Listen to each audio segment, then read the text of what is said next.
Aujourd'hui, nous allons un petit peu évoquer l'univers Pixar. Vous le savez, Toy Story 5 est prévu d'ici quelques années. Il y a l'année prochaine Vice Versa 2, on peut supposer que d'autres suites devraient arriver du côté de Pixar, et notamment un Indestructible 3. Ça me semble logique si on s'inscrit dans une lignée entre guillemets de films de super-héros. En général, on a souvent des trilogies, au minimum. Si on part du principe qu'on ait déjà eu 2 films Indestructibles et que le deuxième avait fait le milliard en 2018, on peut se dire, bon, ok, on va acter une suite. Mais au-delà de parler d'un Indestructible 3, sur lequel on reviendra et on fera des vidéos théories là-dessus, j'aimerais axer mon propos aujourd'hui sur Syndrome. Syndrome est un personnage qui est extrêmement intéressant dans l'univers de Pixar, à tel point que je me demande même si ce n'est pas le plus grand méchant de l'univers Pixar. Alors je vous entends déjà, certains vont me mentionner Léon, certains vont me mentionner, je ne sais pas, peut-être Sid, ça c'est en fonction de vous, mais je trouve que Syndrome est un méchant, déjà premièrement extrêmement bien écrit, et deuxièmement,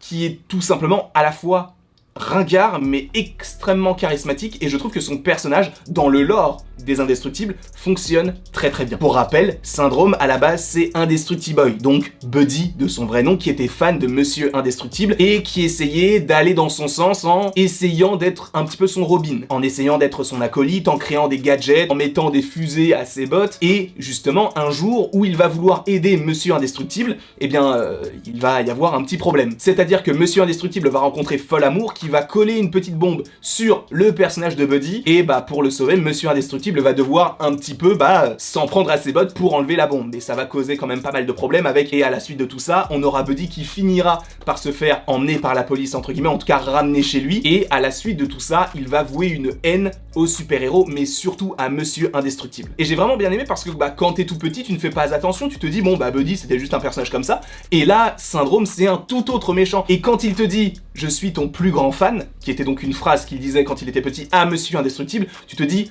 ah oui, donc il a voué une haine pendant près de quoi, 15, 20 ans, et là il va tout faire pour le détruire. Parce que justement, cette haine des super-héros a été alimentée par le fait également de se dire, bon il n'y a plus de super-héros, il y a eu une loi qui a été mise en vigueur, et d'ailleurs c'est un pan qui est pour moi très important dans l'univers de Pixar, parce que au-delà de se dire, bon, on a les Indestructibles d'un côté, c'est cool, c'est un film de super-héros, de l'animation, tout ça, mais derrière on a un pan très politique avec, est-ce que les super-héros doivent être acceptés dans notre société? En vrai, je pense que je ferai une vidéo là-dessus, je ne sais pas ce que vous en pensez, n'hésitez pas à me le mettre dans les commentaires. Mais en tout cas, concernant Syndrome, il ne va cesser d'évoluer en essayant de tuer des super-héros tout en leur prenant leurs gadgets. Il va se développer encore et encore, à tel point qu'il va devenir donc le grand méchant, avec une armée pour lui, il va créer même des robots qu'il va essayer de contrôler avec son petit pad, et c'est ça qui est intéressant, c'est que c'est un personnage qui n'a en réalité aucun but. C'est-à-dire que lui, sa volonté propre, c'était de suivre les aventures de Monsieur Indestructible. C'était d'être un petit peu son second pour un jour peut-être devenir Monsieur Indestructible. Mais étant donné qu'il n'avait pas de pouvoir, eh bien comment se différencier? Et c'est justement là où est axé son propos, et je trouve que c'est hyper intéressant, c'est de se dire que il n'a pas de pouvoir, donc il se les est créés en évidemment tuant ou en volant des super-héros, même si la plupart du temps il les a tués. Et encore une fois, dans un film d'animation sorti en 2003 ou 2004, c'est très novateur de faire ce genre de choses. Et ce genre de méchant, pour moi, manque aujourd'hui au cinéma d'animation. On a évidemment des méchants qui commencent à émerger, mais c'est vrai que Syndrome, lui, il avait une aura unique. C'est-à-dire que tu sentais qu'il était fébrile, tu sentais qu'il n'avait pas forcément confiance en lui, notamment par rapport à son trauma quand il était petit, par rapport à Monsieur Indestructible et tout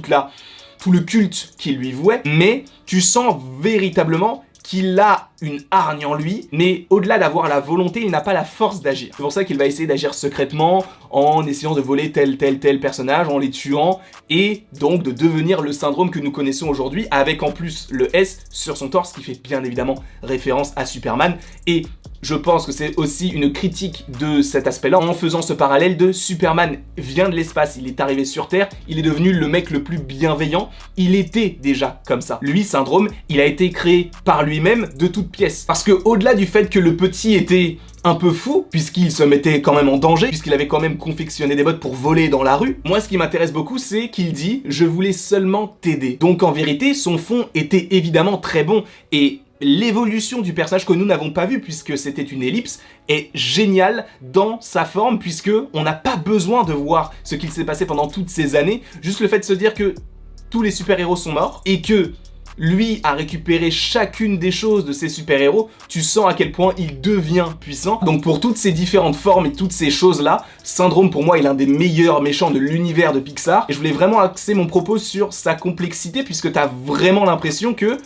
en fait, il en veut au monde entier. Évidemment, il en veut surtout à Monsieur Indestructible pour se faire passer un petit peu pour un héros et après prendre sa retraite et vivre la vie d'Aloca, comme on dit dans le jargon. Mais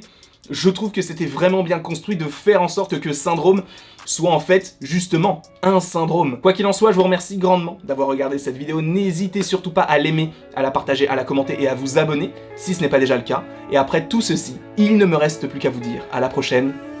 pour la prochaine.